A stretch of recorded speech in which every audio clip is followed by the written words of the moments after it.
the motion has been made and this representation is objecting. So later on, we have to now process the motion and vote on it because there is in a collegial body someone is objecting. Mr. Senator Pimentel, Yes. you may proceed. Yes, Mr. President. I will not address the political statements of the movant and the seconding parties, Mr. President. Ang tanong nila kung makakain ba daw itong impeachment process. Pero marami namang bagay sa buhay na importante rin na hindi nahahawakan. Tulad ng hustisya. Ang hustisya, hindi nga natin makita yan, hindi natin mahawakan niya, pero napakahalagang bagay po sa buhay ng tao. Ngayon, pagdating po sa Constitution, bakit inaangalan ko yung motion? The motion actually is unconstitutional, in the opinion of this representation, because according to Article 11, Section 3, Paragraph 6, per sentence lang yung babasahin ko, the Senate shall have the sole power to try and decide all cases of impeachment. So tignan natin mga fellow senator judges, sole power. So ibig sabihin ng sole power, tayo lang ang may kapangyarihan, ang Senado lamang ang may kapangyarihan na mag-try and decide. So litisin ang isang impeachment case at hatulan, desisyonan. Ngayon kung aayaw tayo kaagad, hindi natin na-try, ang try is litis, palabas yung mga facts para ma-apply natin yung judgment natin sa facts, wala na pong matatakbuhang ibang body. That's why a motion which cuts short the entire process is unconstitutional. And then, same article, Section 3, Paragraph 4, basahin ko ulit ito, pero paulit-ulit ko na ito sinasabi when we were in legislative session. In case the verified complaint or resolution of impeachment is filed by at least 1/3 of all the members of the House, the same shall constitute the articles of impeachment, and trial by the Senate shall forthwith proceed. I believe, and I think I'm correct, that the impeachment case against the Vice President falls exactly under the facts assumed in Paragraph 4.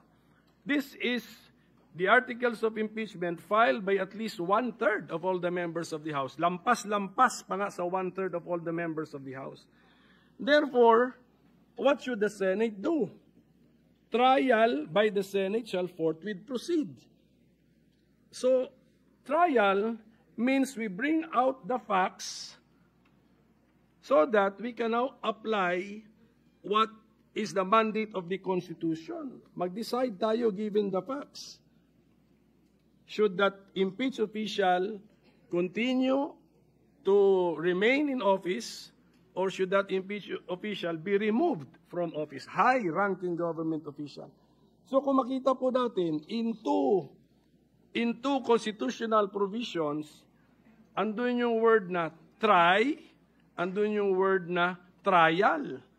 So wala po tayong choice but to respect, lalo na ito, we fall squarely under this subparagraph 4 which I just read.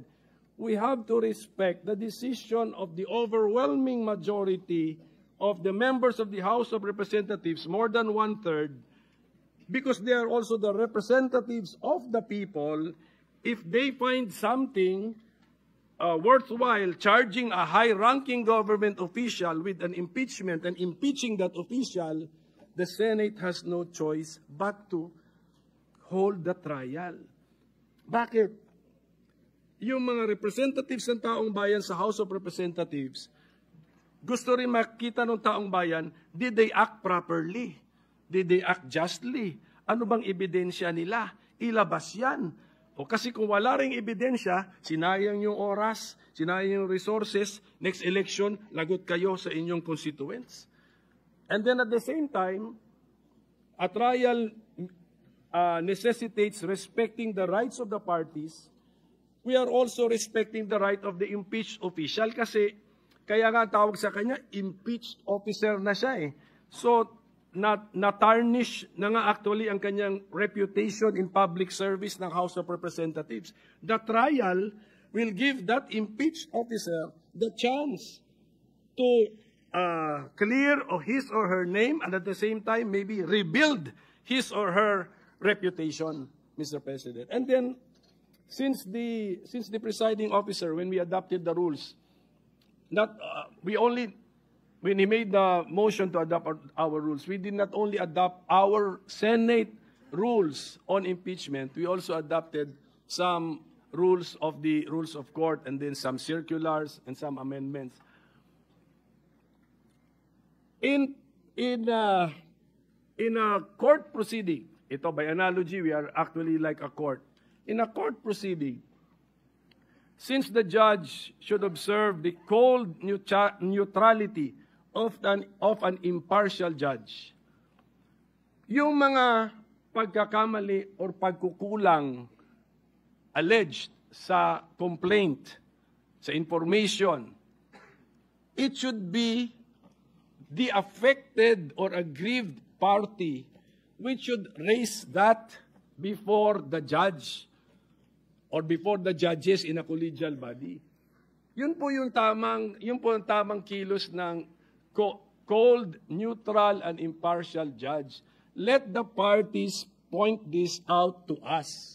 Therefore, even if you want to entertain this, although ako sabi ko it's unconstitutional, we cannot entertain this, in the normal court processes, this may even be premature to entertain because let's await the answer to be filed by the impeached official. Tignan natin if she, the impeached officer, will point this all to us. And then, sabi ko nga, ang daming facts na kailangan natin malaman. Did yung mga 10 days, 3 days, and then it requires familiarity with the rules of the House. So, Mr. President, for all these reasons, I object to the motion, but my anchor argument is that it is unconstitutional. The Senate, as the impeachment court, cannot cut short the process by dismissing an impeachment complaint, Mr. President. Thank you. Senator Ontiveros is recognized. You may proceed, ma'am. Salamat po, Mr. Presiding Officer. I too object to the motion of Senator Judge De La Rosa. A motion to dismiss is not found. Hindi po nahahanap itong motion to dismiss sa Rules of Procedure on Impeachment na literal ka-adapt lang po natin. At kung mayroon man, hindi Senator Judge ang magre-raise nun, kundi ang defendant. Si Vice President Sara Duterte ang dapat mag-raise niyan. Higit pa po, naniniwala ako na hindi po tayo pwedeng kumilos unilaterally sa dismissal ng impeachment complaint nang hindi pa natin naririnig kahit isang salita mula sa prosecution, ni isang salita mula sa defense tungkol dun sa di umanong constitutional infirmities ng impeachment complaint. Ang due process ay nagre-require na bigyan natin pareho ang prosecution at ang defense ng oportunidad na madinig sa bagay na ito. Ang landmark Philippine Supreme Court case, ang Tibay versus Court of Industrial Relations, GR number L46496, February 27, 1940, ay inisa-isa yung mga essential elements o tinawag nitong cardinal primary rights ng due process, partikular sa mga administrative o quasi-judicial proceedings. Kasama po dito ang the right to a hearing, that the tribunal consider the evidence presented, that the decision must have something to support itself, and the existence of substantial evidence. The decision must be based on the evidence adduced at the hearing. At wala pong panlabas o hindi totoong mga bagay-bagay ay dapat mag-impluwensya sa outcome doon. Ang pinaka-basic